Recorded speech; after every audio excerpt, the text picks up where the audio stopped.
Hello friends, you're with the Lonesome Gamer, and today I'm playing Fields of Fire, the Normandy campaign second mission. We're still in the first turn, and we did the friendly command phase, so it's about the first half of the first turn, and we ordered some units in the woods and here on the cemetery. The goal of the game is to occupy the church and the gully draw, and also to clear that from enemy units, and to clear all these 4 rows here from enemy units, and from these potential contact markers. So the only 2 cards where enemy units and potential contact markers are allowed at the end are the woods and the open fields. We have 10 turns to do this, and yeah, for now there is no contact. So let's see now. It's now here the the enemy activity phase. And there is now the enemy higher HQ event segment, but this is only, it starts on turn 2. So for now we don't have to check for that. And then we have enemy activity checks. And that won't also happen simply because there are no enemies on the board right now. The mutual capture and retreat phase, that is also not necessary. Vehicle aircraft phase, mutual combat phase. So this might be more interesting. We have fire missions, no fire missions right now, but now we come to the potential contact markers. And that is now exactly what we have to start with. We got here 3 cards with a potential contact marker on them.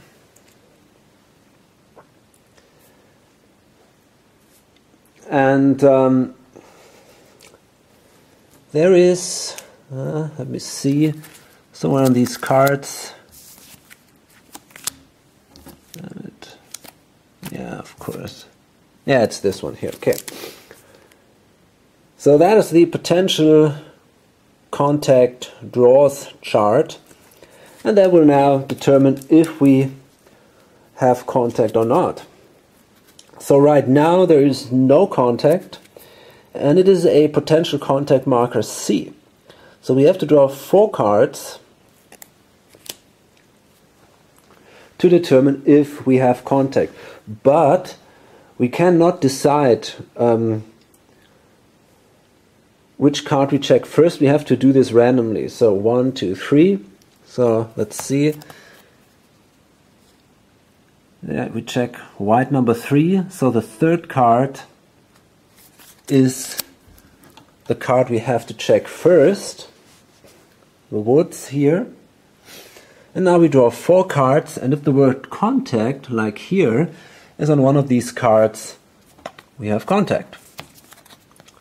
1, 2, 3, and damn it. Yeah, bad luck here.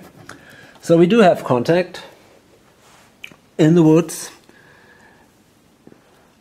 So now we got to check what exactly this is.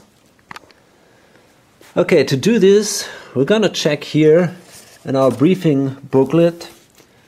We got here a potential contact table, and there are 10 possible numbers. So we draw again a card to determine the number, and it's number 1. So this is incoming artillery. And we can see here number 2, and that indicates the package. So now we're going to check again here for more details. This is the German force packages here. We see number 2. So that is incoming artillery, and it says, do we have to place a volume of fire marker there? Yes. Is the unit spotted? No. And the placement is right now not that important. Interesting is we got an incoming marker, NCM -4, plus an artillery forward observer, 105 millimeter. So let's see. Okay, so this is a pretty big problem right at the beginning. So what we got to do is now we got to place a volume of fire marker onto this card here, the woods, and this is here, this incoming marker that indicates that we have some big explosives, in this case artillery, on this card. And then we have this this spotter, an artillery spotter, and if you place an incoming marker, might be mortar or artillery, you always need a spotter, someone who tells the guys where to shoot. And we got to see now where this spotter will be placed. And let me check this. Okay, we have this table here for unit placement. And well, let's draw a card. Let's see what it says. So again, it's number 4 of 10 possibilities. So this is front at maximum line of sight. Spotters are always placed at maximum line of sight. So in this case, okay, let me see. This is a. So let me tell you now how line of sight works. Each card has these borders here. The green ones, or some have white ones. And usually you can only see from one card to an adjacent card. But if both sides of a card you want to see through are white, then you can see through that card onto the next card. So in this case, for example, we got that hedgerow blockage, and you can see this card, this point, this side here is white, and that one up here also. So you can see through that card in this direction, not in this direction or diagonally, because there are also green borders here and here, but you can see through that card in this direction.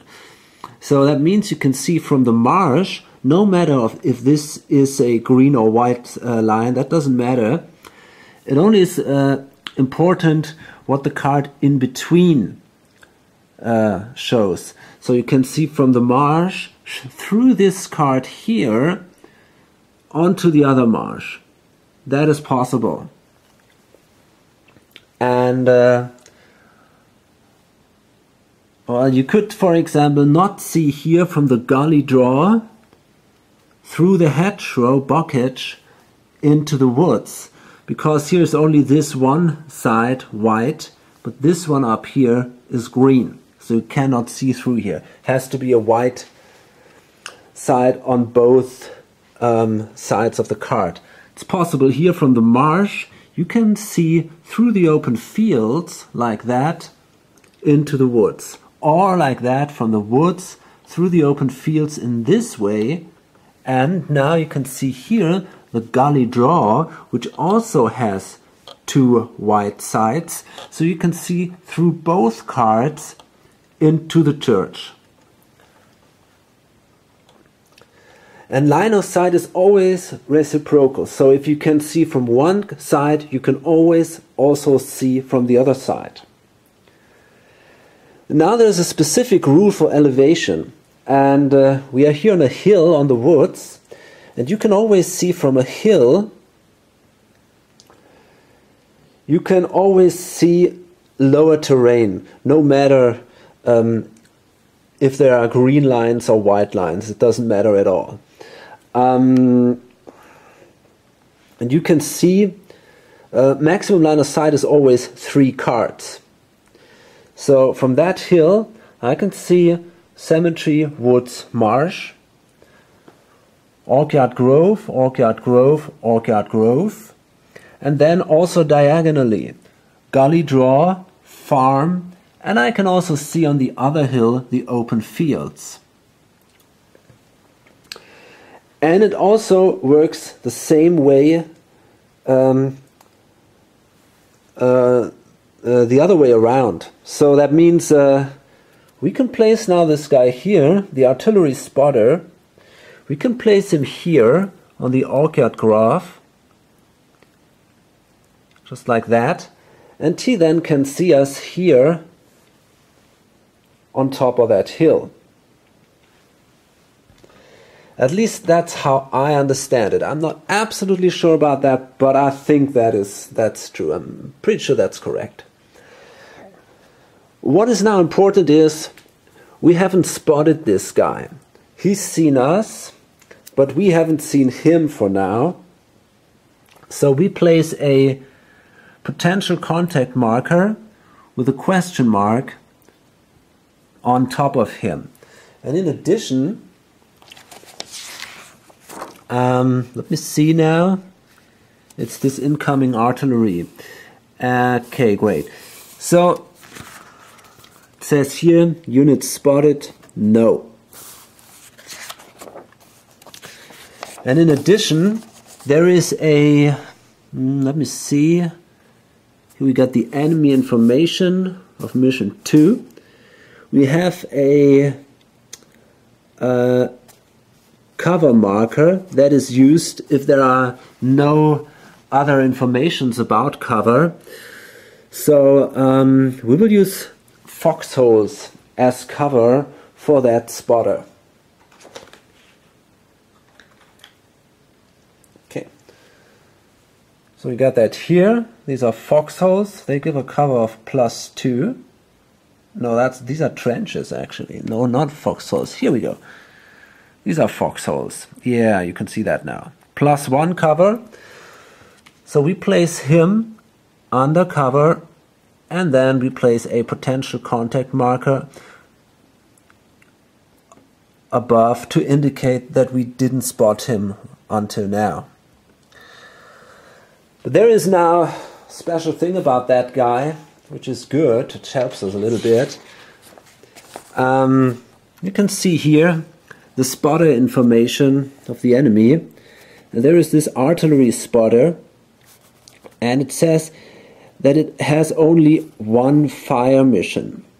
So this guy can only shoot once, and he has done that now. So there is no more danger coming from him, but it's worse enough. I'm pretty sure we will lose some people due to that artillery here. Okay, and then there are these other potential contacts left, and again we got to determine randomly which one is now checked, and this is the second one because there's a 2. So this is the one of the cemetery, and well, and now actually we have to change the status. The current activity is now contact. So you can see here 1 friendly occupied card is under a VOF marker. So that is, this incoming marker is a volume of fire marker, which indicates what kind of fire affects the card. So now we have contact, and now if we check the contact draws chart, we see here C, contact, so now we only draw 3 cards for the cemetery. And again, if we draw a contact, yeah, right here we have it, bad luck, we got to draw all 3. Okay, so we have contact again, And again we have to determine what contact that will be. So we draw the next card, and that is number 7 of 10. And it's again potential contact C. And number 7, so this is a light machine gun nest. Okay, and this is also here, number 7. So we can take a closer look now at the package, German Forces packages. And we see here number 7, light machine gun nest. It is not spotted. It's this one here, and it says light machine gun team under foxholes. Okay, so that's what we do now. Okay, so first let's see where we're going to place that guy. So we draw another card, and that is number 7 of 10. So we go to the unit placement table once again, and here we see now left front at maximum line of sight. Okay, so that means now here's the cemetery, and maximum line of sight is the woods. This is left front here, like that, and these are the woods, because you cannot see through the woods because they are all green bordered. So we're going to place that here now. And then they are in foxholes, so we're going to place that here. And in addition, because they are not spotted yet, we're going to place a potential contact marker with a question mark on the side here as a reminder. And then you can see here 2 letters. On the left an A and on the right an L. So the left letter indicates the volume of fire, and an A means automatic weapons. So we're gonna see here now, and yep, here we go. So these are now volume of fire, automatic weapons, and it brings a -1 modifier. This incoming volume of fire marker is a special thing, so the modifier will be here a -4, depends on the spotter. And we see here a -4. Well, that's a special rule. But here we have automatic weapons from this machine gun, and the L is the range, and it's a long-ranged weapon, so it can shoot through one card basically. So it could shoot from the marsh through the woods into the cemetery if there was if the line of sight would not be blocked, but that's the case. So we got overall, let me see, we got 4 range categories. We got point blank, which is on the same card. We got close range, which is on an adjacent card.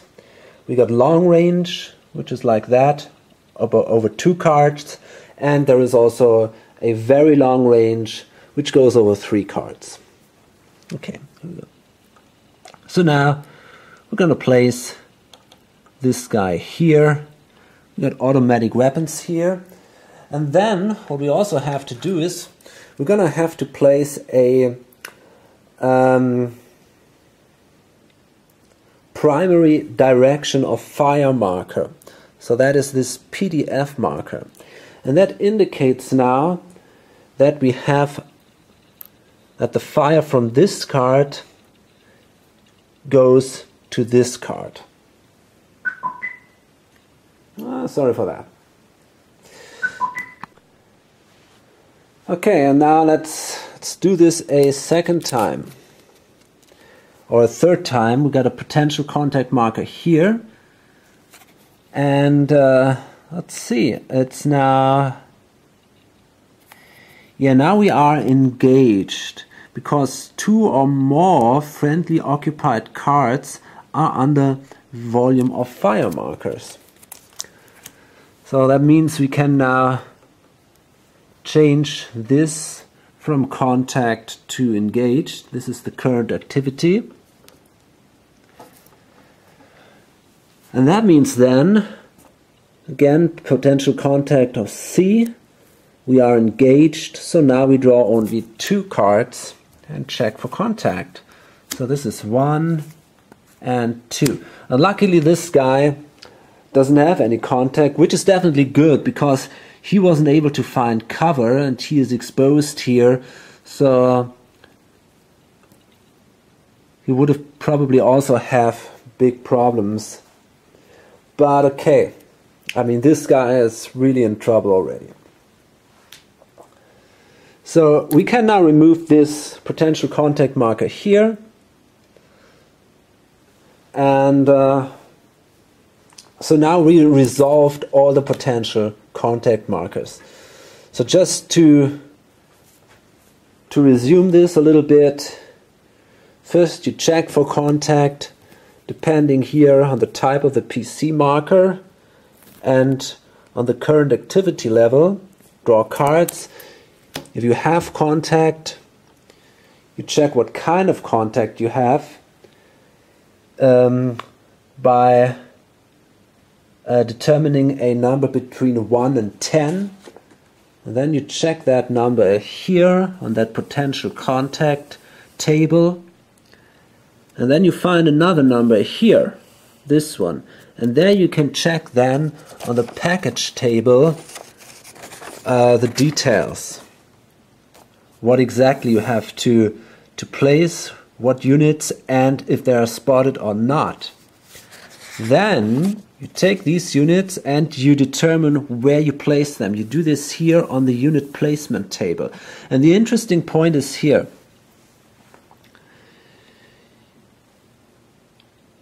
Only if you draw a 1 or a 2, you use the package table placement. Otherwise, you will use these placements here.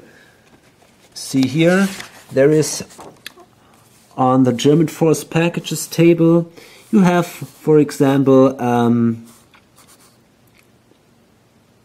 I don't know, let's say here the light machine gun nest. We had that just before. That's number 7. And it says here, placement on the same card. But we didn't do that, because you only use the placement of this package table if the unit placement table says per package table placement. So that's a little confusing, but that's how it works. And then you use the standard cover for the mission if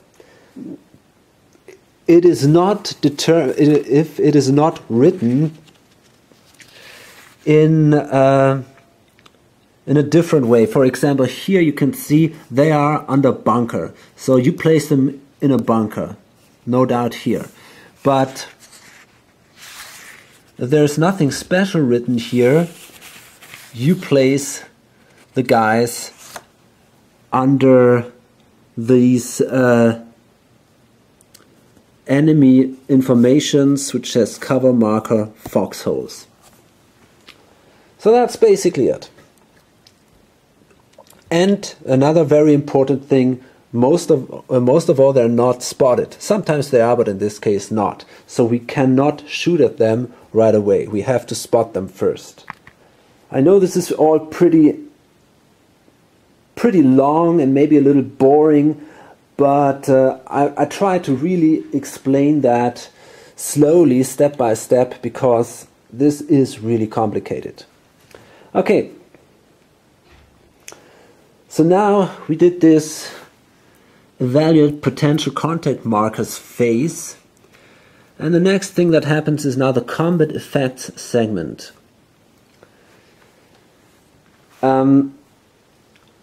So now we have to check if we're hit or not. That's basically it. And we have to check every card where we find every unit on every card where there are VOF markers. So let's start with this guy here. We have some modifiers, so we need to find a number, and that number is called NCM. And to be honest, I don't know what that means anymore. But we take that number. So basically, first we take that symmetry, and that is the cover that the symmetry gives us, simply because it's a symmetry, so it's a +1. And then in addition, we are in a strong building, so that gives us a +3. So that's a +4. The bad point is we are exposed, so it's a -2 again. So that's a +2, and then we have the automatic weapons, so that brings us down to +1. Now we draw a card, and we check what happens. Reshuffle the deck. Whoa. Okay, so we're back, and now we draw the card for the symmetry, and we got a +1. So now we check here, in this area, and it says +1 miss. And I tell you, we were damn lucky here. So that is really cool. So nothing happened, and it's all fine. But now we have a bigger problem, and it's this guy here.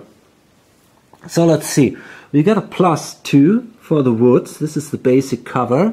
And then he is undercover. That gives him a +1. So that's +3. But he's exposed, so that brings him down to +1. And then in addition, we have now a real problem, because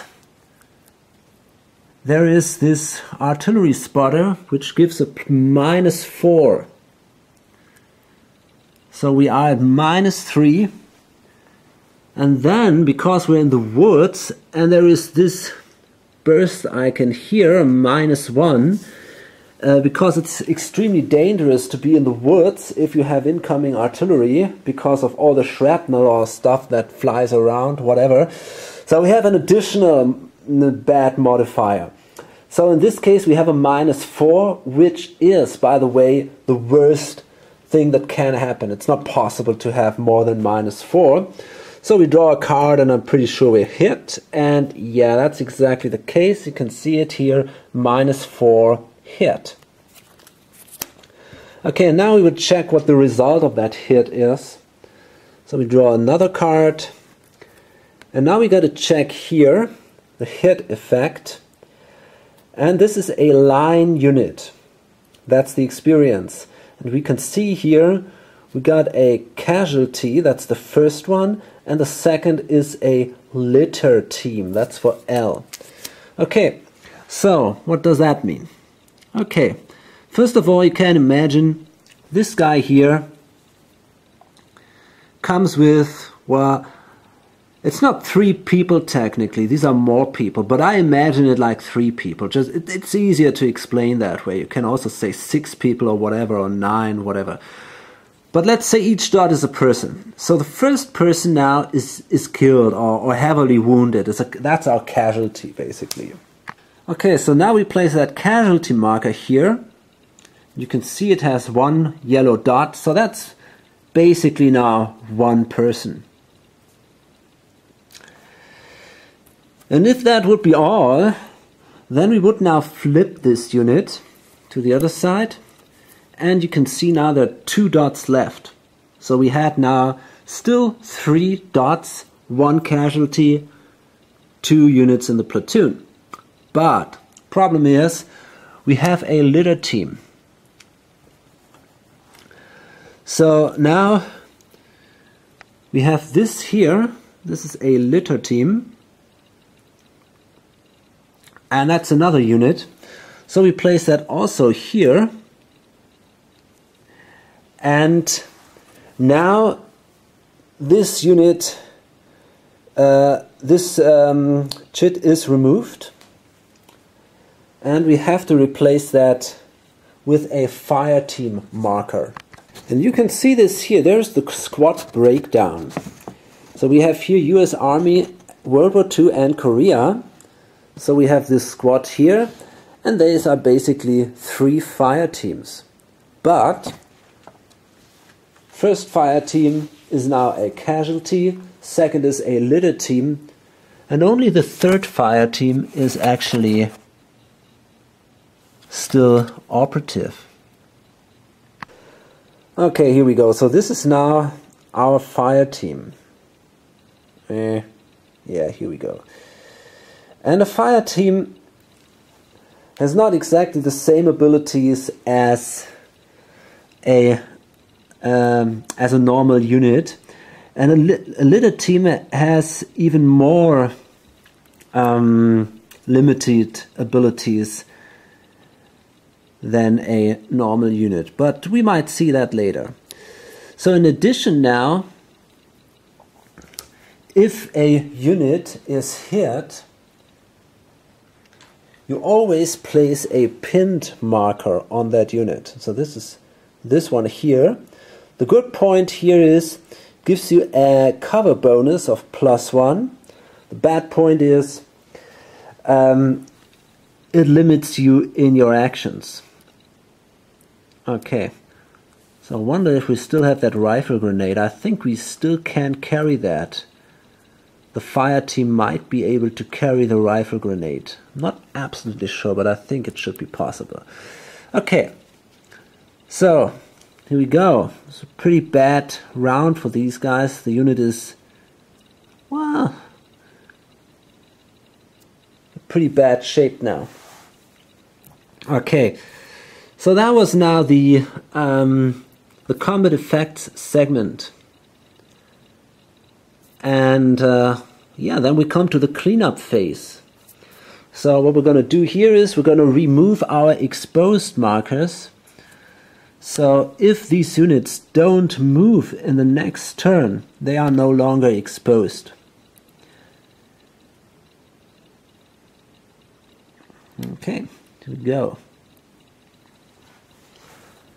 Yeah, let's see. Okay. Fine, and the incoming marker will be removed during the next turn. So this is not this incoming fire does not apply to these guys a second time. Okay, I think I'm gonna try a second turn. So let's start with the friendly higher HQ event phase, and basically. It's this symbol here, that HQ symbol.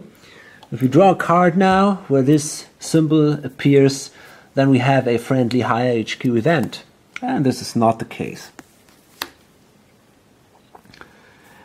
And then we come to the friendly command phase again.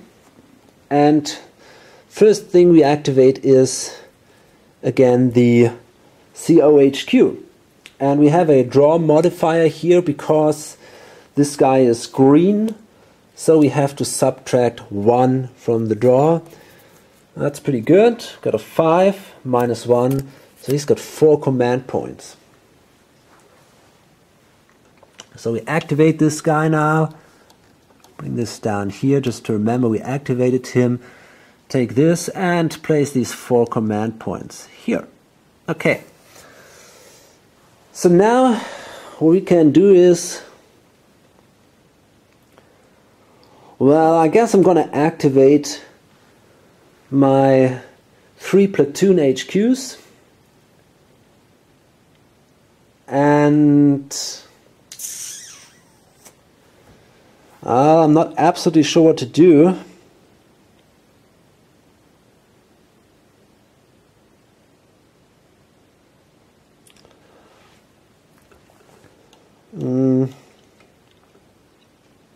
I think that's fine for now.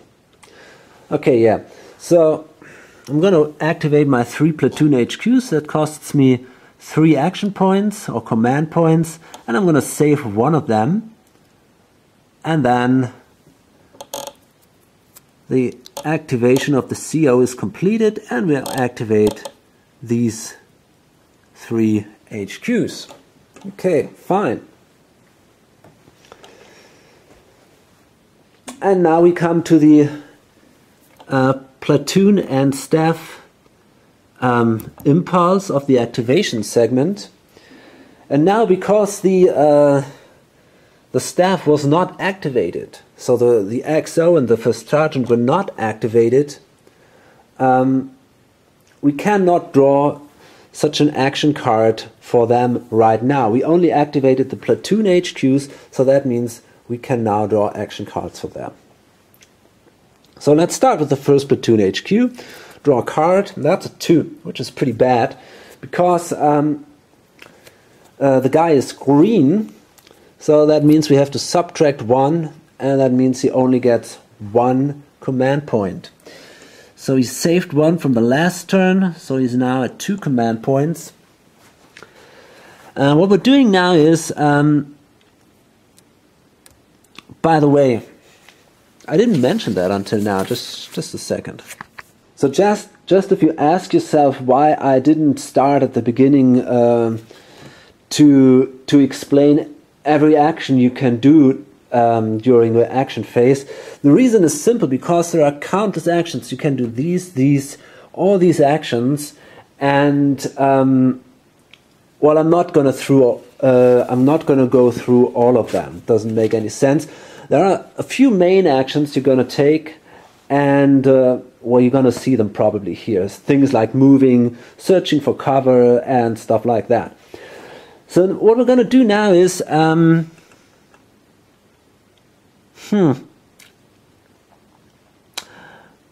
okay, I think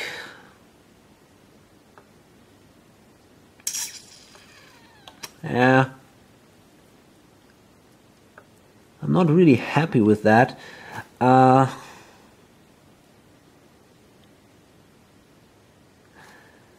Okay, I think what I'm going to do is I'm going to move with these guys, with the rest of the first platoon. Well, this is my first sergeant. Here we go, this is the first platoon. The HQ of a platoon can always order a platoon to move, and he can order the whole platoon to move for 2 action points. So he orders these guys to move here into the woods, and now they're all exposed. Okay, fine. And that did cost him 2 action points. So now these points go away, and he doesn't have any saved commands left, and his activation is completed. And now we come to the second platoon, and we also have to subtract 1 simply because this guy is green. So he's got 3 action points, and he has already saved 3, so he's now at 6. And by the way, you can never spend more than 6 action points in a single round during the day. In night there are more limitations. So here we got now second platoon, and I'm not absolutely sure what to do with these guys. To be honest, I don't want to enter the cemetery here.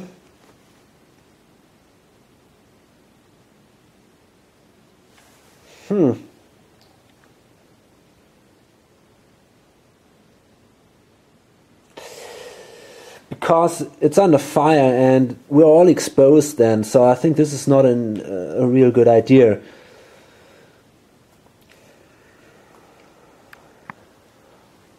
Okay, what I could do is I could enter the woods here, but the problem is a card can only you can only place up to 16 steps on a card, and right now there are 3 steps on that card, and it would be then 4, 7, 10, 11, 12, 13, and then we could not move with the third platoon into the woods because it would be simply completely crowded. So what I want to do now is, although I'm not happy with that,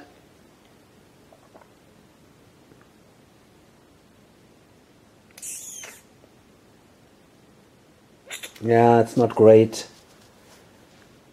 Damn it.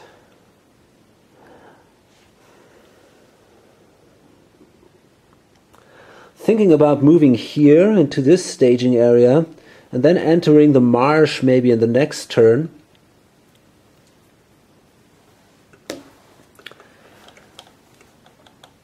But, not sure if this is such a great idea.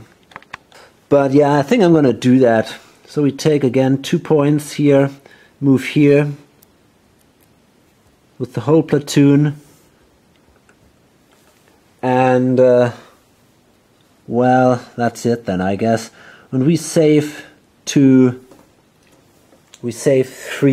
commands. I'm not happy with that action, but as I said, I don't want to move in the woods. I don't want to move here on the cemetery. Well, maybe I can move into these woods, but I think that's also filled up. That's completely crowded here. Yeah, it doesn't make any sense. There's already the first platoon. So I think we simply stay here. Maybe then next turn we could move either into the marsh, or if the situation changes, we can still think about moving into the cemetery. Not sure right now. Okay. And then we will activate the third platoon. And we got a 3 here.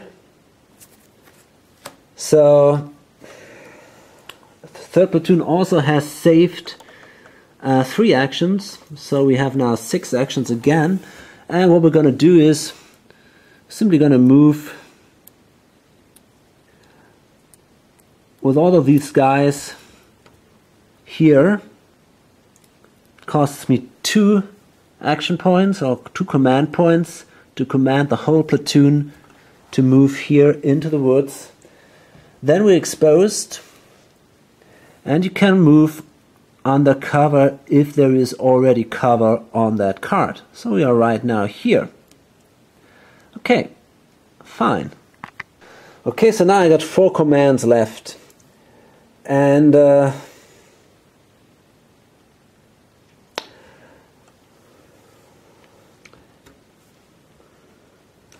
so let me see, actually these guys, they are exposed.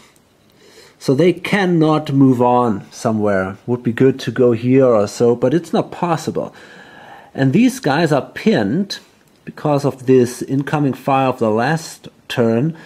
So they can also not move. There's a restriction for pinned units. And you can see here, a pinned unit can only do move to an adjacent card, but only if that card is a staging area or is friendly occupied card and has no VOF on it. So basically the only thing we could do with these units is move backwards, but we don't want to do that. And we could move to or from cover, or we could try to seek cover. That's basically all we can do up there. And that's not very interesting. But there's another thing we could do. We could do a rally action. And well, I'm thinking about doing this actually. So I'm gonna order. Let me see. I'm gonna order that litter team, this one, to do a rally action. And so, let me see now. A pinned unit is assumed to have an experience level of line. And it says this state takes precedence over any other limitations listed below. So, a litter team would only have an experience of green usually, but because it's pinned, it has an experience level of line. So that means now we can draw 2 cards try to remove that pin marker. And then, if we're doing fine, if this is successful, we can try to, during the general initiative, we could try to rally again. And then we can try to convert that litter team into a fire team. But first we have to remove the pin marker to do that. And then if we have 2 fire teams, we can try to recreate a unit. So that's basically our goal here. So what we're going to do now is we draw 2 cards, and if there is a rally, we are successful. So let's draw card number 1, that's no success, and card number 2, and that's also no success. So that was my first order here. And I'm thinking now we could let that unit exert. That means we could spend another action point, another command point, and then he's allowed to draw 1 more card. You can do this once per order. But I'm not sure if I want to do that.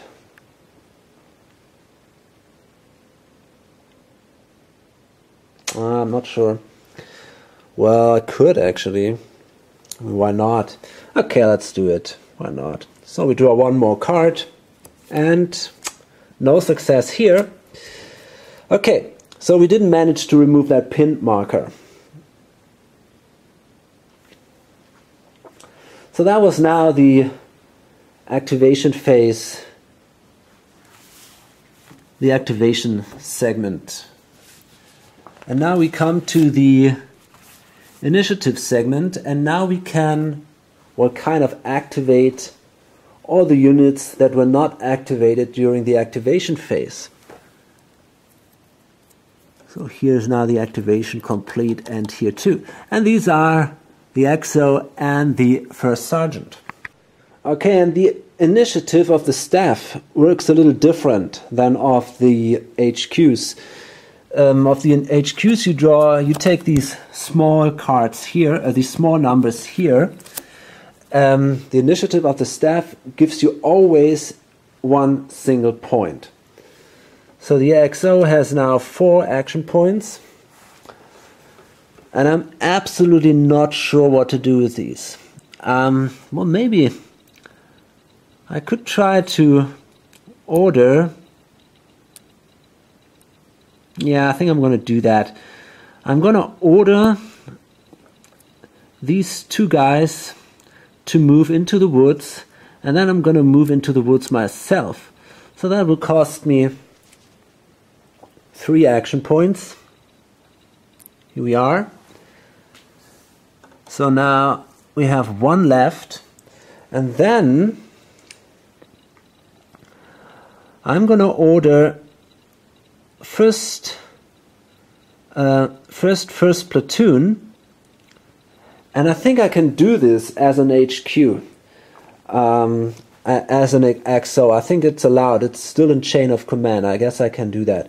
I will order him to try to spot the enemy here in the woods. So that will cost me then my last command. So this goes away now. Got 0 saved commands here, and the activation is completed. And then this guy can now try to spot the enemy over here. And to do that, we have, of course, another table. So it's this one here, a spotting attempt. Draw modifiers. So let's see. Our guy is line, so there is no modification here. The target is under cover, so that's a -1. So the standard number is a 2, by the way. Target is under cover, so we are at 1. And yeah, okay. Target's card, no. Okay, so that's basically it. You always have a minimum of 1 anyway, so you can always draw 1 card to be successful. to try to be successful. And what we are looking for is exactly this symbol here. So let's hope for the best here. No luck. So we didn't manage to spot that unit. Okay, so that was now the XO, and then we come to the first sergeant, and we can activate now this guy, and just like that, and he will also gain one. He will also gain one action point, actually. So, and what I'm going to do now is, I want that heavy machine gun. I should have done that earlier. I should have been more clever here. I want that heavy machine gun, which is assigned to the first sergeant. I want that here on that hill. And I made a mistake here. I should have placed that here, but I didn't. So what I got to do now is, I got to order these 2 units to move here, and I'm going to move them myself. So that will cost me, sadly, 3 action points. So I'm now at 2, and wow.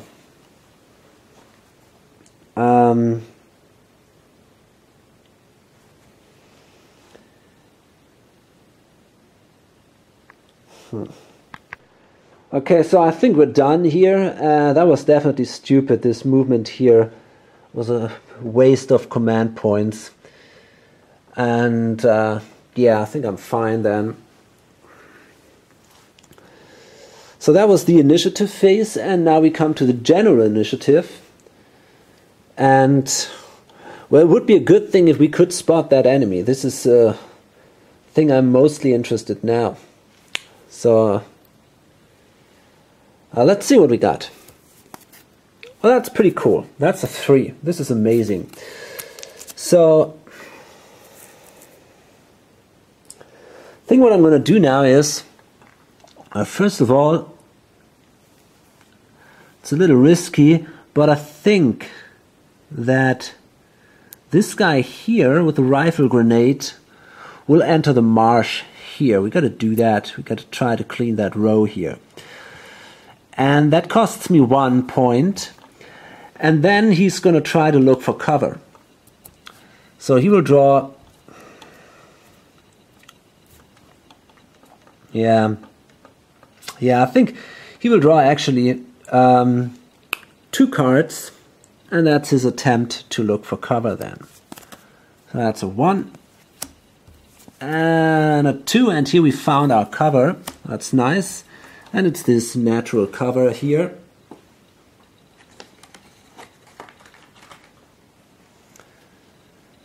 So first he's exposed, but at least he's under cover. That's not good anyway. But whatever, maybe we're lucky and there's no contact.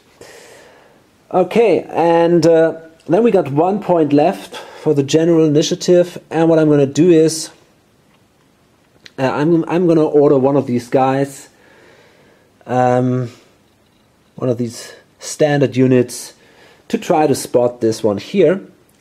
So we can draw 1 card, and if we find this symbol, we did it. And sadly we didn't. Damn it. So this is bad.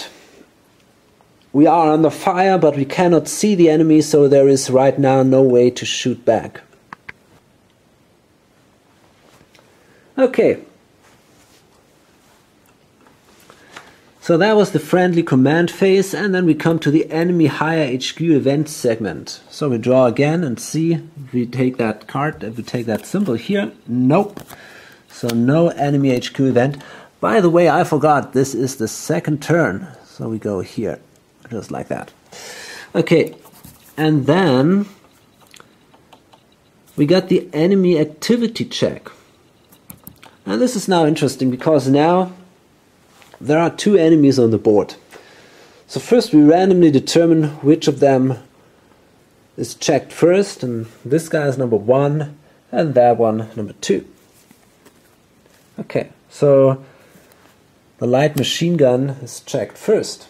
Okay, so now we will take one of these. Let me see where we are. Yeah, here we are. Okay, fine. So, this is an enemy activity hierarchy. And you can see now here, the enemy information of mission 2 says hierarchy defensive, tactics hasty. So, this is the enemy defensive activity hierarchy. So this is the right table, tactics hasty. Here we go. And now we simply go from the top down and we take the table which applies first. So the point is here. This unit is not on the same card as a US unit, is unspotted, is undercover, so that should be fine. On same card, nope. On same card, nope. This is basically heavy weapons. This is also not the case. Not under fire and no line of sight, nope. And this is interesting here. We got not under fire, but has opened fire. And this is exactly what happens. It's not under fire, but it has opened fire. So now we're going to check what happens. And it's hasty. So there are two options now. Draw a card. And this is option number 1. So we got no action. Okay, this is it. It simply does the same thing as before. It shoots onto the cemetery. Okay, and then we got this guy here, that spotter here. And now the good part is he is simply removed from play. The foxholes stay there actually, at least I think so. And the spotter is removed because you can see here it's an artillery spotter. He has only one fire mission. He used that fire mission, so yeah, and he was pretty devastating. So yeah, that's it now. And you can see here now it was a pretty good, I have a really good reason to enter there with just one soldier or one unit, because otherwise I might have lost the whole platoon or something. Okay, so let's see what, yeah, that was the activity check. And then next is mutual capture and retreat phase, but this is not the case here because this only applies to casualties on the same card as enemies or to paralyzed units. We don't have these. No vehicles here. Mutual combat phase once again. So we have to update the fire missions now. Remove existing incoming and airstrike VOF markers. So that means now we have to remove this terrible marker here. Okay. And then evaluate potential contact markers. Once again we have now here potential contact C. And now we have to change that because this this marker here is gone. There is now only one VOF marker, so we only have contact as a current activity and no longer engaged. So what does that mean? Well, that means we have to draw an additional card, and I think these were now 3 cards. Yeah, here we go.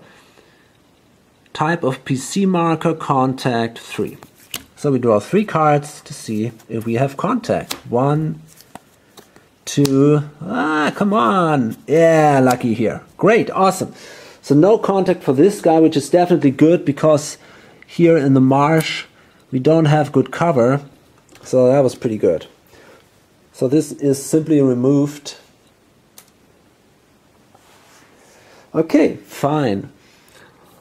And then we come to the combat effect segment once again.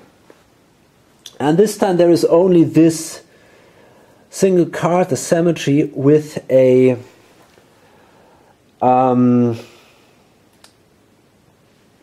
volume of fire marker. The only card where we are under fire. So there is now this single unit here, first, second platoon, and now it's looking a little bit better because they're no longer exposed. They have a strong position in that strong building. So we got a +1 and a +3. That gives them a +4. Automatic weapons is -1, so that's a +3, and that is usually not bad. So let's hope for the best here. That's a +3, yeah, that's a mess. So again, they're doing fine there in that building, but still we should try to spot this guy so that we can start shoot at him. So now we come again to the cleanup phase. That means we can remove the exposed markers. This goes away. That one goes also away. Yep. And here now this pinned marker goes actually also away, because if you are not hit during a turn and you have a pin marker, then you can remove that pin marker at the end of the turn. And there is an exposed marker here, exactly, and we can also remove that. Okay, so here we are now.